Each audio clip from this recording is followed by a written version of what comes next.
Hey there, true crime friends. We are back today talking about the state of Florida versus Travis Rudolph, aka the Big Butt and the Smile trial. Okay, so listen. Dominique and her big old booty got her brother to go over to her ex-boyfriend's house and beat him up. Or they said they were going to talk to them, but they were going to talk to them while holding guns. That was going to be a real interesting conversation. Turns out that Travis surprised them and whipped all of their behinds in short order. And to put a cherry on top of that sundae, he then filled them full of lead. Just made Swiss cheese out of those boys. Now listen. Were these kids right for showing up at his house at midnight? Absolutely not. Should he have fired on them? Yeah, that's what happens when you bang on somebody's door at midnight in Florida. That is a stand your ground state. No, friends, what you're not going to do is bang on somebody's door at midnight. You got to come out here, blah, blah, blah, blah, blah. Well, they tried to play Billy Badass and they got. So the trial is up to day 6. Why did the state bring this case? Today's court day started out really good. I don't remember the first witness because it was like somebody from CSI. They dressed like zookeepers over there. I'm like, just go feed the monkeys. Get off the stand. You on my nerves. And then, I wrote down his name, Sean the dog guy. He has a last name. I did not know what it was. I did not care what it was. He was just like all delicious looking sitting up there and he was like, yes, blah, blah, blah, dogs. I don't know what, he said about the dogs, something about a gun and sniffing and a beef stew. And all I could think was, tell me more about your beef stew, Daddy. But I'm a married lady. My husband went out to pick up dinner. So me and you could talk real good now, right? When this man talked, all I heard was the voice of Barry White, like, hey, how you doing, lovely? Like, And he was talking about puppies, which are my favorite, and food, which is my other favorite. He could have told me anything. He could have been like, yes, I was there, and this accused absolutely did it. And I would say, not guilty, or guilty, or whatever you said it is. That's what I think it is. Do I look cute? You want to see a little? I would have showed him some shoulder and some other things, but I had to pull myself together, but he was the dog daddy, and I was here for it. Who do we have next? The detective, the lead detective. In this case, I don't remember her name, Emily something or other, got up on the stand. Listen, I was watching this live stream over there as one of the 13th jurors on Brandy Churchwell's, hey Brandy girl, on Brandy Churchwell's live stream, right? As one does, because that's where all the cool people go. And so that's where I was at. So me and Brandy and 1,400 of my closest friends, we all watching this trial. And I'm like, okay, what does this detective have to say? First of all, I started by giving her nothing but grace. I gave her all the benefit of the doubt in the world. This is only her 4th homicide case as a detective, though she's been a cop for 10 years. Okay. And so she investigated this case the way like a random lady with no police training would investigate this case. She showed up, she listened to what the people had to say, she believed them, and then was like, okay, that sounds good. I have a pot roast, so I'm gonna go take care of my pot roast, and this case is just gonna solve itself. So she didn't do a lot of detecting. She didn't do hardly any detecting. I'm not sure. Listen, everybody online was slamming this lady, but this is how I thought of it, right? So when these 4 these young men got up there, honest to God, like, I was like, I don't know if they're guilty, if they're innocent. They are on the side of the state. Maybe something terrible was done to them. I'm going to hear them out. And then they started talking. And I don't know what they said, but what I heard them say, like when I saw their little faces, all I saw was like the faces of my kids. I have 4 black sons. So I'm like, these kids are just like my sons. They make bad decisions and they get mad. And then they started talking about like buying and selling guns among themselves. My kids won't. No, we don't do that. They might trade some video games. But lethal, deadly weapons amongst themselves, no, that's not a thing. And even when it was clear that they were being like a little deceptive, I was like, what is the trauma? I'm sure it's the trauma of this terrible situation. But the more they talked, I was like, I'm surprised y'all not all in jail. All of y'all need to go to jail. And then Dominique, the big booty girl, showed up. Now listen, I'm not hating on her Brazilian butt lift. I hope it looks fantastic. Although it seems like she ate her way through the pandemic like most of us did. And now she probably would have just got a natural Brazilian butt lift or a big old booty. And who could tell the difference? But while I was over there in Palm Beach County Court, I did look up her court records. And I had not thought to look up her records. I just looked up what I thought her name was spelled like. It's Dominique Jones. How hard could it be? And like some traffic stuff came up. I was like, okay. And then someone said she had a record for domestic violence. I was like, oh, I'm gonna need to let my fingers do the walking. Let me find out. So if I have the right Dominique Nicole Jones, she has had 2 paternity cases. I'm not sure if that's 2 babies or if that was 2 different men and she couldn't tell who the father was. Did she need Jerry Springer child? I don't know, but okay. I'm going to need you to invest in some kind of protection. Okay, but that happens. 2 paternity cases. All right. There's 1 felony on here that I found. Oh, okay. Miss Dom, you might want to get your life together. There was a fist fight. Okay. That's not that ladylike. You might bust up your booty doing that, but okay. 5 evictions. 5. And then because I'm nosy and I'm happy to fall down a rabbit hole, I was like, let me look up some of these apartments that she lived in. She moved into some very nice places that were not that expensive. And then on 5 separate occasions had eviction proceedings against her. Now, there are 2 men that are the maybe baby daddy. Now, that might be 2 separate babies, or that might be 1 baby, and she couldn't tell which one of these dudes was the daddy.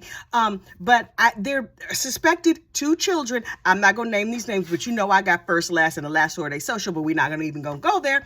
And then there's her divorce. Okay, and of course she wanted spousal support and child support and all of that. The gentleman that she got divorced for, that's not either one of the kids' daddies. Okay, Miss Dominique, listen. I was out here in these streets wilding out when I was young. By the time I got to my 30s, everything had calmed down. But prior to that, just thank God there was no social media. But I ain't get no record from doing it, right? Like, I had the common decency to keep my business under the skirt. You go on, whatever you do in the dark is your business. That's between you and whoever you're doing it with. But now you up on TV and all of us are Googling you. We already know you're a real estate agent because you told us 500,000 times. Now, could we find the house that you sold? Oh, not at all. Not a one. I want to know who paid for the booty. Who paid for your behind? Who paid for that car you driving? Whatever. So she has all these friends and brothers and whatever, all of this family. You know who's not a close friend of them no more? Sebastian, the dude who got killed. His mama is big mad. She's a big mad. So Sebastian's mama is suing Travis, who fired the gun, Travis's brother, who beat Sebastian's behind in life before the other brother shot him to death.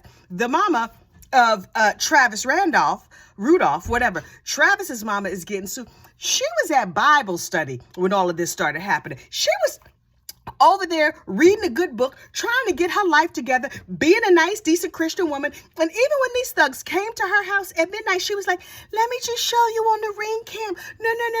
Everything is going to be fine. And they kept bringing fire and madness and craziness to her house. Now they have the nerve to sue her. Excuse the nerve. But anyway, that's not the end of the list of the people who Sebastian's mama is suing.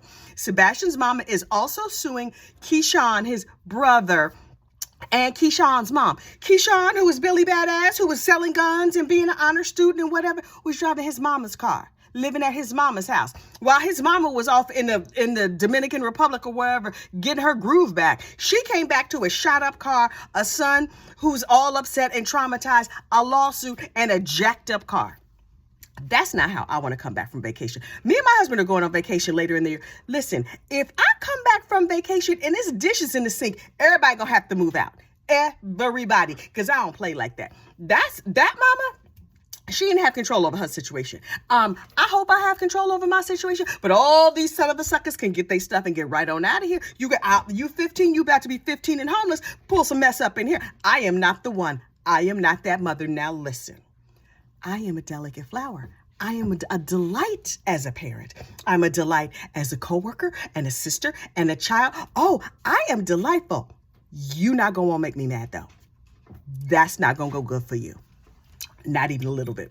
In other news, Alex Murdaugh was in court today. Oh, yes, they trotted him out from solitary confinement and put him in his bright orange jumpsuit and plopped him right down there in federal court so he could have his charges read. Well, he is pleading not guilty. Sir, excuse me, didn't we just watch a 6-week trial where you were like, yeah, I stole money from them and them and them and them, but I didn't do that murder. Now he's like, oh, I've been convicted of murder.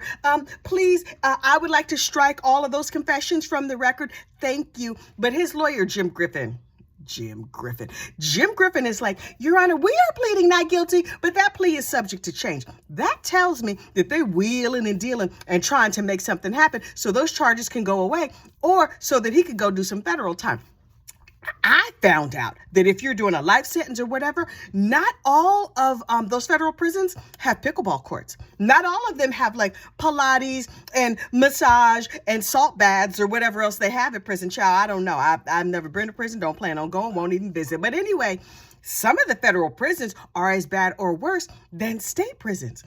I've never been to either, but I did watch all of Orange is the New Black and I read the book. So I feel like I'm fairly knowledgeable on the subject. There will be more to be revealed on that.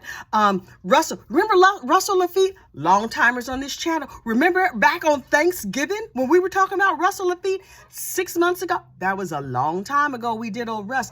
Russell Laffitte's trial is covered breathlessly day by day right here on this channel. That was the first Murdaugh conviction that we ran into, and it was amazing. We were breathless every day as I recapped the trial.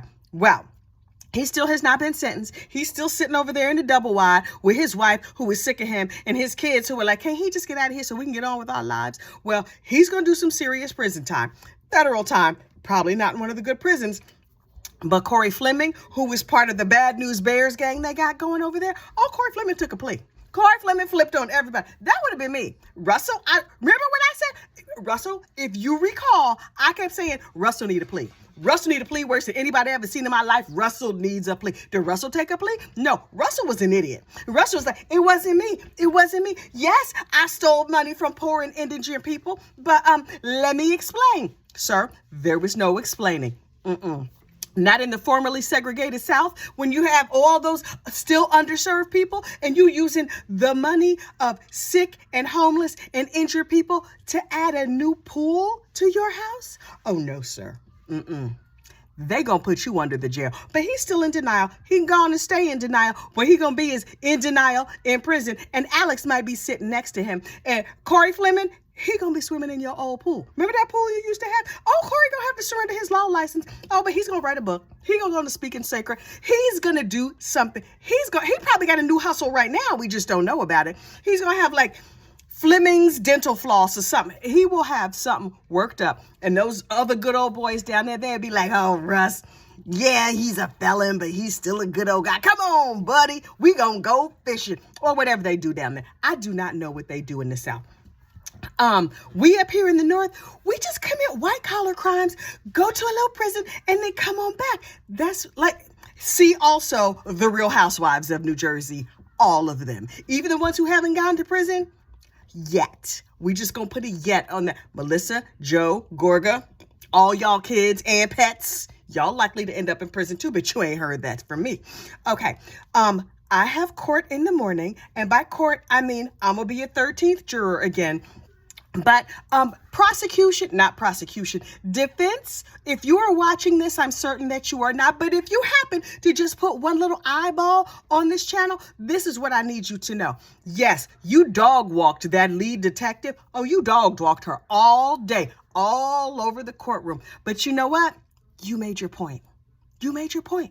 She was a mess. She knew what she was doing. She messed up the whole thing. The state never should have brought this case. She has been the sacrificial lamb. You have brought your case and you have beat her mercilessly.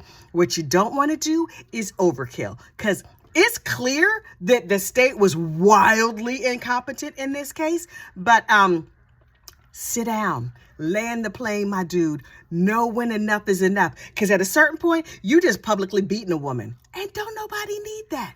All right. Y'all have a good night, and I'll see you tomorrow. Bye.